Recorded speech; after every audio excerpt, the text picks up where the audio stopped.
makeup on, I have no lipstick on. Let it go, let it go. Jewels, that's... Let it go. So, you grew up in the Coops. Yes. Tell us a little bit about that.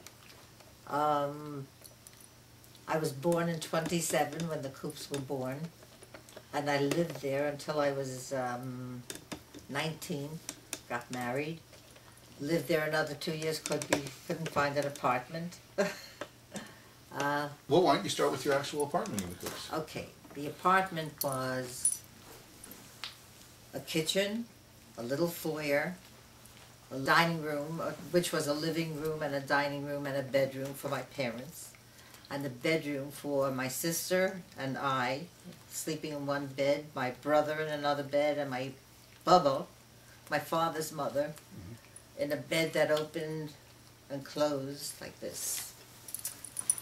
We didn't even know we were poor, because no one had money.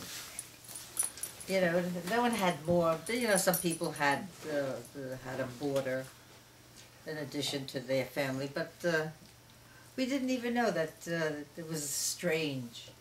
In fact, when my sister got married and had a baby, she said, "I have to get a bed. I have to get an apartment with 2 bedrooms." I said, "Why?" She said, "We can't sleep in the same room as the baby." Oh, yeah? But anyway, went to Shula. Everybody went to Shula. Forced. I was forced. Yeah. As everyone else was, because you came home from school, then you did your homework, and then you had to go to Shula. And like that was the whole day. But we went and learned, you know, Yiddish. So what was Shula like? Shula, our lehrer, my first lehrer was Chava Meisel, and he introduced us one day to a visitor. He said, "Kinder, this is Chava Katz, und ich bin Chava Meisel." And we thought it was the funniest thing in the world. Yeah. We learned, in fact, I think I still have a book, Ich red Yiddish. You know, my tata trok shir, you know, so on and so forth. I still kept it, never threw it out, just in case I wanted to teach my babies.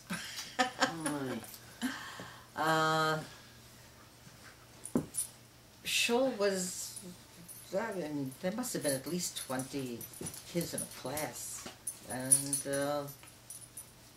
it was good, you know. And, Was it strict? they tried to be strict. I remember one time somebody told me to Speyerois de Gummer.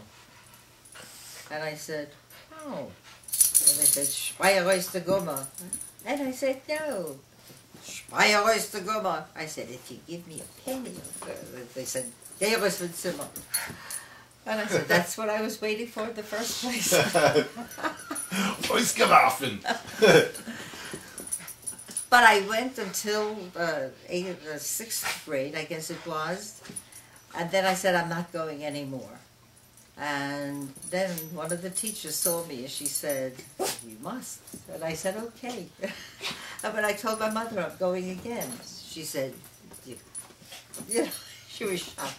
But I only went for 1 term, that was it, enough. But I had an Yiddish pen. We learned Yiddish. We did not learn history. We did not learn about the Jews. We did not learn... In Shula, we learned how to read and write. And I do. So in the classes there, were they political? Were there political undertones? No. No. Not that anything penetrated. Did you see the Coop film? Yeah.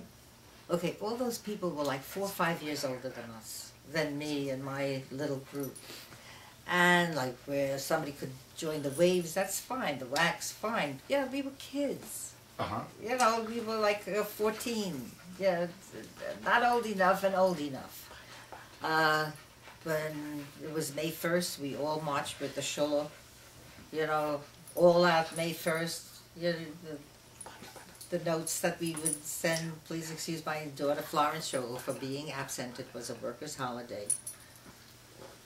We all did that. I remember marching It was raining one time. I had a red sign, and it came all over my little white dress with my blue cape. I remember marching, and they threw eggs at us. Really? Oh yeah. It used to be good in the beginning, but then it got scary. Yeah. So what years was it getting scary?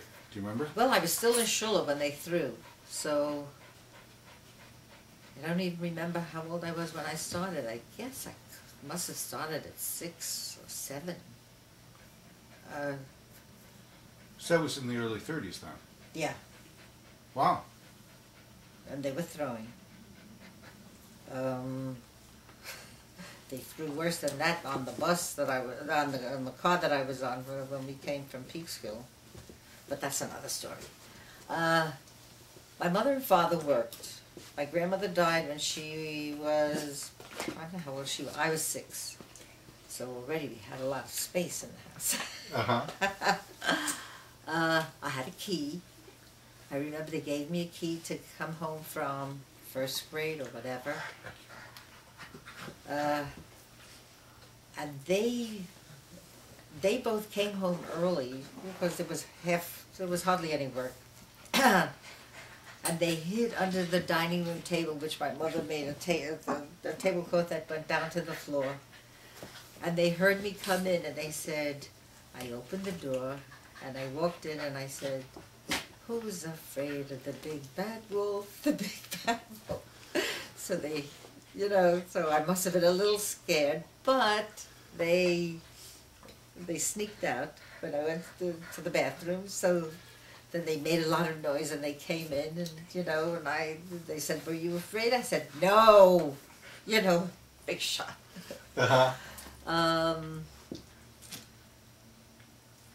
We were very lucky. We had the playground across the street. My neighbors were Rosie and Francis, and upstairs was Goldie, and downstairs was Faggy, and Sonny lived over us, and in the building. So you were never really alone. When I walked into the court, did you ever go to the Coops? We went there this morning. Okay, so I lived in the first court. Uh-huh.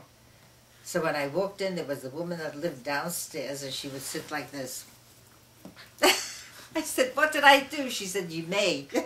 But everybody was watching because they knew I was, that my mother and father were working, so. And let's see, what else? We had a playground across the street. That was such a perfect place. First of all, there were benches in front of the playground.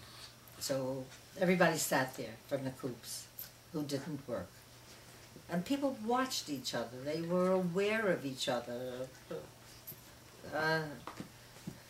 So we played in the playground. We had ping pong inside the playground house, and that was good. And we had handball outside and racquetball.